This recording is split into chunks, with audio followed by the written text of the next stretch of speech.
Vamos dar início a mais um programa Diálogos da UNB-TV. O tema de hoje será feminicídio. Eu sou a professora Valesca Zanello, do Departamento de Psicologia Clínica. E o nosso convidado é o Dr. Tiago Pierobon, promotor do Ministério Público do Distrito Federal e Territórios. Seja bem-vindo, Dr. Tiago. Primeira coisa, eu queria te perguntar o seguinte: o que é feminicídio e por que foi criada essa palavra? Olá, professora. Olá aos nossos telespectadores. A palavra feminicídio é uma palavra que ela foi cunhada por volta da década de 70 por uma pesquisadora norte-americana chamada Diana Russell, dentro do contexto dos assassinatos de mulheres em contexto de crimes de guerra. Depois ela foi largamente utilizada a partir de um caso específico do México, de cidade Juárez, em que havia uma quantidade muito grande de mortes de mulheres e desaparecimentos de mulheres, estupros de mulheres e que restavam impunes dentro daquela cultura, portanto uma normalização de diversas violências contra as mulheres, que chegou inclusive a ter uma condenação pela Corte Interamericana de Direitos Humanos, num caso que foi conhecido como caso Campo Algodoneiro. Então, a partir dessas duas experiências, vários países, especialmente na América Latina, começaram a criar leis criminalizando a conduta do feminicídio. No Brasil, em março do ano passado, de 2015, foi editada uma lei também criando a figura do feminicídio no Brasil. No Brasil, o feminicídio ele é conceituado como uma morte de uma mulher pela simples razão de ser mulher. A proposta original constava em razão do gênero, numa alteração legislativa alterou-se por razões de sexo, mas a ideia continua sendo a mesma, de discriminações que são praticadas contra as mulheres pelos fatos de serem mulheres. A principal razão dessas mortes são as mortes em contexto de violência doméstica e familiar contra a mulher, mas a própria legislação também permite que outras situações de menosprezo ou discriminação contra as mulheres também sejam configuradas como feminicídio. Você poderia dar um exemplo? Num caso de feminicídio, onde a mulher seja assassinada pelo simples fato de ser mulher? Por exemplo, um casal tem uma briga, está num processo de separação, o homem tem uma situação de ciúmes com a mulher, de posse da mulher, não aceita a separação, porque na cabeça dele seria uma ofensa à sua masculinidade a mulher querer se separar dele, e usam normalmente sempre aquela frase clássica: se você não for minha, não você vai ser de mais ninguém. E aí, dentro desse contexto de ciúmes, de dominação, de conflito doméstico, o homem vai lá e assassina a mulher, dá uma facada, dá um tiro. Historicamente, nós nominávamos esses crimes de crimes passionais. Quer dizer, é como se ele fosse um bom homem, um trabalhador, um homem respeitado, mas no momento de insanidade praticou um crime. Todavia, os estudos mais recentes têm demonstrado, especialmente inspirados pelas pesquisas do feminismo, que no fundo esse não é um fenômeno biopsicológico. Não é um homem que está transtornado, não é um problema do indivíduo. Esse é um comportamento social que ele é programado desde, às vezes, a tenra infância, e que tem o seu ápice nesse momento dessa morte violenta da mulher. A ideia de que os homens têm que ser agressivos, os homens não podem conversar, têm que impor a força, a sua vontade, têm que manter a ordem dentro de casa, de que a mulher tem que ser submissa, ela é quem cuida da casa, ela é quem cuida dos filhos, o homem é o provedor, e se a mulher questiona cumprir esse papel de estar dentro de casa, submissa, cuidando dos afazeres domésticos, existe uma violência disciplinar que é exercida contra a mulher. No fundo, o feminicídio, ele é o ápice de um contínuo de diversas violências que são normalizadas na sociedade contra as mulheres. Violências no sentido de que se impõe um ideal de beleza que é utópico e, portanto, nós aceitamos cirurgias estéticas que são verdadeiras mutilações contra as mulheres, e muitas mulheres morrem nas mesas de cirurgias. Violências com uma cultura de estupro, em que eu aceito que uma mulher andando sozinha de noite em via pública pública, no fundo ela deve estar pedindo para ser estuprada, porque uma mulher honesta não estaria fazendo aquele comportamento. Violências, quando nos trotes, nas universidades, as mulheres são vítimas de discriminação dentro de sala de aula, especialmente em cursos que têm uma forte presença masculina, como normalmente são as áreas de ciências exatas. Enfim, violência no trabalho, quando as mulheres têm salários menores do que os homens e têm menores chances de ascender aos cargos de direção e chefia, exatamente porque eu parto do pressuposto que a mulher tem que ficar em casa cuidando dos filhos, então ela vai pedir para sair mais cedo, o homem não pede para sair mais cedo, ele pode se dedicar às funções de direção. Então, no fundo, há diversas violências na nossa sociedade que são normalizadas contra as mulheres e o ápice, né, desse conjunto de violência se dá com tirar a vida da mulher pelo fato dela não ter cumprido um papel social que essa cultura sexista, machista, misógina impõe à mulher. Quer dizer, é um termo importante e precisa ser contextualizado justamente numa sociedade patriarcal. É um termo que ele é muito importante porque em diversos contextos eu preciso nomear para conhecer. Se eu não dou o nome ao fenômeno, ele continua invisibilizado. Quando eu reconheço que existem mulheres que estão morrendo em razão de uma cultura que discrimina as mulheres, eu tenho um valor em dar um nome às coisas. Eu consigo enxergar após dar um nome. Doutor Tiago, quais são as taxas do feminicídio no Brasil? O Brasil, infelizmente, convive com taxas vergonhosas de homicídios de mulheres. Somos, segundo o Mapa da Violência, publicado em 2015, o 5º país do mundo que mais assassina as suas mulheres. A nossa taxa no Brasil, segundo o último levantamento em relação ao ano de 2013, são 4,8 mortes de mulheres para cada grupo populacional de 100 mil habitantes.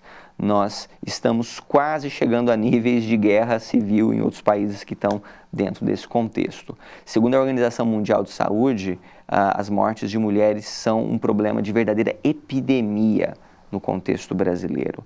Portanto, não é apenas um problema de polícia e um problema de justiça. É, acima de tudo, um problema de saúde pública enfrentar essa quantidade enorme de mortes de mulheres. Existem fatores de risco? E se existem, que são esses fatores e quais são eles?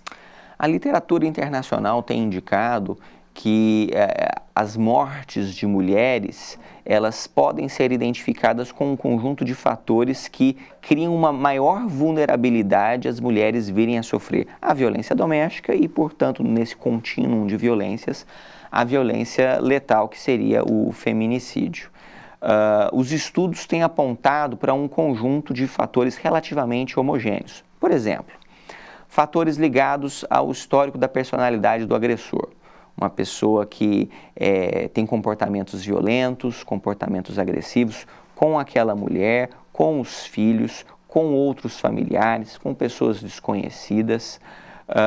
O fato do agressor ter um histórico de doenças mentais, uso abusivo de álcool ou drogas, é sempre importante a gente destacar que não é o álcool ou a droga que leva a pessoa a praticar a violência. E nem todos os que praticam a violência são doidos, são pessoas com transtornos mentais. Como eu disse antes, acima de tudo, a violência contra a mulher é um fenômeno sociocultural. É uma construção normalizada que desencadeia determinados comportamentos. Mas, sem dúvida, fatores biopsicológicos podem agravar o risco desses fenômenos acontecerem. Portanto, o uso de álcool, de droga, transtornos mentais, são também fatores de risco. Igualmente, em relação à vítima, o fato dela estar numa situação de dependência grave econômica do agressor é um fator de risco.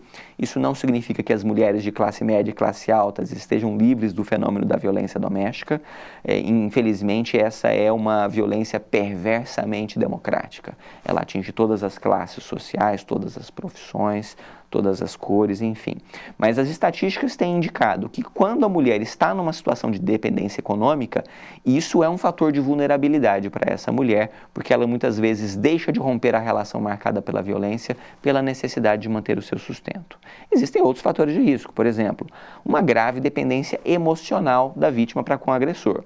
Então, temos outros contextos em que a mulher de classe média trabalha, às vezes ela tem até um salário bem maior do que o homem, mas ela tem uma situação de dependência emocional em relação a esse agressor.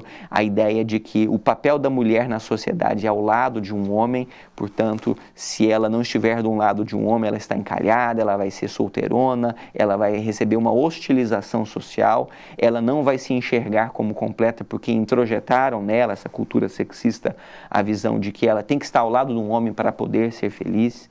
E, portanto, a grave dependência emocional também prende muitas dessas mulheres. Alguns comportamentos específicos do homem são indicativos do risco da violência. Por exemplo, algumas agressões, os estudos indicam que são indicativos do risco de uma violência mais grave, por exemplo, sufocamento, estrangulamento, esganadura, pauladas, tiros, facadas. Isso é um nível de violência que já extrapola o ordinário. Como se fosse um precursor? Enfim, todos esses indicativos, esses fatores de risco, são luzes vermelhas que vão se acendendo. A ideia é que quanto mais luzes vermelhas se acendem, mais todos os profissionais que lidam com mulheres em situação de violência doméstica devem se atentar para a situação de que, provavelmente, estamos na iminência de um evento letal e, como eu já disse, o Brasil supera recordes internacionais aí de mortes de mulheres e, portanto, todos devem estar atentos a esses sinais que são indicados. Bom, mais para frente eu vou voltar sobre o papel dos profissionais de saúde no combate ao feminicídio, mas antes eu queria te perguntar o seguinte: qual é o perfil das mulheres que sofrem feminicídio no Brasil? Existe algum perfil? Então, como eu falei um pouco antes, a violência doméstica é uma violência perversamente democrática. Nós não podemos dizer que não exista nenhuma mulher que esteja imune à violência doméstica. Tivemos, por exemplo, um caso de uma juíza lá no Mato Grosso que foi assassinada dentro do seu gabinete porque o namorado não aceitava o término do namoro. Portanto, uma mulher de classe média alta, com bom salário, independência econômica, nível sociocultural elevado, e foi assassinada dentro do seu local de trabalho. Agora, por outro lado, as estatísticas também indicam que existe um perfil que se repete com maior frequência das mulheres vítimas de violência doméstica.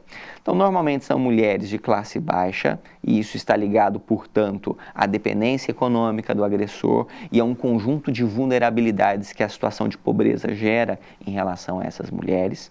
As estatísticas indicam que mulheres negras têm uma probabilidade muito mais acentuada de sofrerem a violência letal do que mulheres brancas. Existe uma correlação com a condição econômica, porque normalmente nas classes mais baixas há uma maior percentual de mulheres e homens negros, mas não apenas econômica. Existe também um fator racial que agrava a condição econômica dessas mulheres. Em linhas gerais, essas são assim, em relação à faixa etária, as estatísticas todas indicam que normalmente são mulheres jovens que sofrem a violência letal. Exatamente nessa visão sexista e misógina de que a mulher é um objeto de desejo sexual e dentro dessa visão são as mulheres mais jovens aquelas que são as mais desejadas. O ideal de beleza feminino é o ideal de beleza jovem. Portanto, a violência é mais agressiva em relação às adolescentes e em relação às mulheres jovens. Uma pergunta que sempre fazem é que o feminicídio aparentemente tem aumentado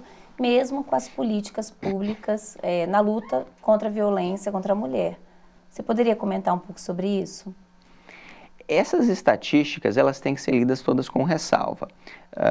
Nós percebemos que após a edição da Lei Maria da Penha houve um pequeno decréscimo, alguns anos depois houve um pequeno aumento, depois houve um pequeno decréscimo. Em linhas gerais, ela tem se mantido estável ao longo do tempo as quantidades de mortes violentas de mulheres. Talvez algum desavisado viesse no primeiro momento falar, então se elas estão se mantendo estáveis, isso significa que a lei não está sendo eficiente para evitar a morte dessas mulheres. Nós temos que levar em consideração que, no fundo, a quantidade de mortes em geral no Brasil ela tem aumentado. Temos tido uma explosão aí dos casos de homicídio, especialmente em razão do tráfico de drogas. de forma geral, uma cultura de violência, ela tem se intensificado de forma geral no Brasil. Se por um lado a violência contra a mulher, ela tem uma fonte na cultura misógina, discriminatória contra as mulheres, por outro lado eu não posso dissociar totalmente esse fenômeno das mortes de mulheres do fenômeno da violência em geral na sociedade, porque se a sociedade está mais violenta, quando os homens forem exercitar a sua violência disciplinar sobre as mulheres, eles também vão ser mais violentos. Então, o que nós temos que levar em consideração é que a violência de forma geral no Brasil, ela tem aumentado e, infelizmente, também a violência contra as mulheres. O engraçado é que ninguém cogita extinguir as varas do tribunal do júri, porque os homicídios continuam aumentando no Brasil, mas às vezes um ou outro levanta-se dizendo temos que revogar a Lei Maria da Penha porque não está diminuindo as mortes de mulheres. Na verdade, a Lei Maria da Penha é, acima de tudo, uma lei de justiça. Ela procura fazer justiça para uma situação que é internacionalmente reconhecida como uma grave violação de direitos humanos. O que o Ministério Público tem feito para combater o feminicídio? Eu queria que você comentasse um pouco sobre isso e também as políticas públicas do governo. De forma geral, o Ministério Público ele tem procurado articular a sua atuação institucional no sentido de dar efetividade à realização da Lei Maria da Penha. Portanto, o que nós percebemos após 2006, com a edição da Lei Maria da Penha, foi uma contínua especialização do Ministério Público na temática da violência contra a mulher, com a criação de promotorias especializadas. Igualmente, o Poder Judiciário criou várias especializadas, a Defensoria criou, normalmente nas capitais, núcleos especializados de atendimento às mulheres. Desde a década de 80, nós vemos aí com o fenômeno da criação das delegacias de atendimento às mulheres, mas isso se exponenciou com o advento da Lei Maria da Penha. Portanto, o sistema de justiça, o sistema de segurança, mais recentemente, inclusive, a Polícia Militar se especializando, criando as chamadas Guardas Maria da Penha, Patrulha Cidadã. Aqui no Distrito Federal nós temos um programa chamado Provid, que também fiscaliza a proteção às mulheres em situação de violência doméstica. Então, enfim, o Ministério Público tem se especializado para essa temática, o Ministério Público acompanha as investigações, promove as ações penais, eventualmente recorre das decisões ao Tribunal de Justiça, mas ao lado dessa atuação criminal, tem uma atuação civil muito importante do Ministério Público. Porque o Ministério Público, segundo a Constituição, é o órgão encarregado de zelar pela efetiva aplicação da lei, pela fiscalização da ordem jurídica e defesa dos direitos fundamentais. E, em sendo uma grave violação de direitos humanos, o Ministério Público tem também atuado nessa temática, fiscalizando as políticas públicas de concretização do programa da Lei Maria da Penha de defesa da mulher. Portanto, a Lei Maria da Penha não é apenas uma lei de punição, ela é, acima de tudo, uma lei que investe na prevenção e na proteção à vítima. Portanto, a estruturação de programas educacionais que questionem essa cultura machista, misógina, que normaliza a violência contra as mulheres, é um dos focos da atuação do Ministério Público. Aqui no Distrito Federal nós temos um programa chamado Maria da Penha Vai à Escola, uma parceria do Ministério Público, Tribunal de Justiça e a Secretaria da Mulher com diversos outros parceiros, no sentido de dar capacitação aos professores para replicarem nas escolas uma cultura de não aceitação à violência contra a mulher. Temos trabalhado nas áreas de saúde, fiscalizando a efetiva estruturação dos serviços de saúde, e poderíamos citar os PAVs, os CAPs e outros serviços, no sentido de que eles sejam estruturados, que esses profissionais sejam capacitados, que eles compreendam a importância de intervir nas situações de violência doméstica, de fazer a notificação compulsória interna do sistema de saúde, de comunicar aos órgãos de garantia e de proteção de direitos. Temos fiscalizado a criação de equipamentos públicos específicos das políticas a favor das mulheres, como os CEANs. Aqui no Distrito Federal nós temos os NAFAVDs, que são para programas psicossociais de responsabilização dos agressores. Enfim, a estruturação das casas-abrigos, mais recentemente a Casa da Mulher Brasileira. Então, há toda uma política de proteção à mulher e, portanto, fiscalizar o efetivo cumprimento dessa política também tem sido uma atribuição do Ministério Público. Doutor Tiago, nós estamos chegando ao fim do nosso tempo, mas eu queria te fazer mais uma última pergunta. Qual o papel dos profissionais de saúde no combate ao feminicídio?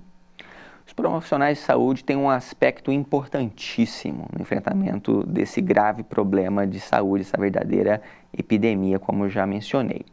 Primeiro porque eles vão fazer a intervenção na vítima desse tipo de violência. né? Muitas vezes essa mulher chega fragilizada, com seus laços destruídos e, portanto, empoderar essa mulher, fortalecer essa mulher, dar forças a essa mulher para romper com a situação de violência é absolutamente essencial para ela conseguir sair dessa situação. Não adianta o Estado ou quem quer que seja querer obrigar a mulher a sair. É ela que tem que ter a decisão de sair da situação de violência, não mais aceitar isso na sua vida. Então, essa intervenção sobre a vítima, nesse viés terapêutico, é extremamente importante. Em segundo lugar, a construção de dados estatísticos para poder permitir a construção de políticas públicas passa pela área de saúde. Hoje nós temos a notificação compulsória, que é um instrumento importantíssimo de construção de políticas públicas. Ela é obrigatória, segundo as diretrizes do Ministério da Saúde, e que nós temos verificado é que muitas vezes os profissionais da área de saúde não conhecem esse instrumento, não sabem para que serve, para quem que vai ter que ser encaminhado aquela informação e às vezes deixam de fazer. E ao deixar de fazer, eu estou subnotificando os casos de violência. Se eu não enxergo o problema, não consigo construir políticas para enfrentar o problema. Portanto, dar visibilidade ao problema é muito importante. E acima de tudo, incentivar essa mulher a denunciar a violência, a procurar os órgãos públicos para ter a ajuda necessária para sair da situação de violência. Mas em alguns casos, quando essa mulher não consegue, ela está muito adoecida na situação de violência, é necessário fazer uma comunicação externa. Sim, a regra geral no relacionamento do profissional com o paciente é a regra do sigilo profissional. E o sigilo ele existe para proteger os próprios interesses do paciente, no caso da paciente. Isso porque se as mulheres soubessem que iriam no médico, no psicólogo, num profissional com o olho roxo, o que foi isso? Foi meu marido que me bateu. E o profissional automaticamente comunicaria à delegacia, o que aconteceria é que as mulheres ou não iriam no profissional de saúde ou iriam mentir para ele, se perderia a possibilidade de ajudá-lo. Essa é a regra geral. Agora, existem situações graves de violência contra a mulher que já sinaliza uma crescência, uma escalada da violência contra essa mulher que indica um provável feminicídio dessa mulher. E, portanto, semana que vem ela não vai voltar para o profissional se o profissional não fizer nada. Mas ela não consegue romper aquela situação. Ela está paralisada. Paralisada pelo medo, paralisada pela dependência emocional, pela esperança, pela vergonha. Enfim, N motivos paralisam essa mulher. Portanto, é muito importante que nessas situações graves, em que o profissional detecte a iminência de uma violência potencialmente letal, que o profissional cumpra o que está escrito nos códigos de ética das profissões de saúde. Que nessas situações graves, que ele faça a comunicação, que ele quebre o sigilo profissional e que ele faça a comunicação para os órgãos de proteção para que eles possam intervir em favor dessa mulher e garantir os direitos dela. Na verdade, os estudos indicam que quando essa comunicação externa é feita nesse momento crítico, na verdade, em vez de romper a relação de confiança com a paciente, isso pode, na verdade, fortalecer a relação de confiança, porque a paciente vai enxergar, ele realmente está preocupado comigo, ele viu que eu estava chegando no meu limite e me ajudou a sair daquela situação limite. Doutor Tiago, nosso tempo acabou. Esse tema é muito importante e será o tema de um próximo programa Diálogos. Eu te agradeço muito por ter aceito o convite.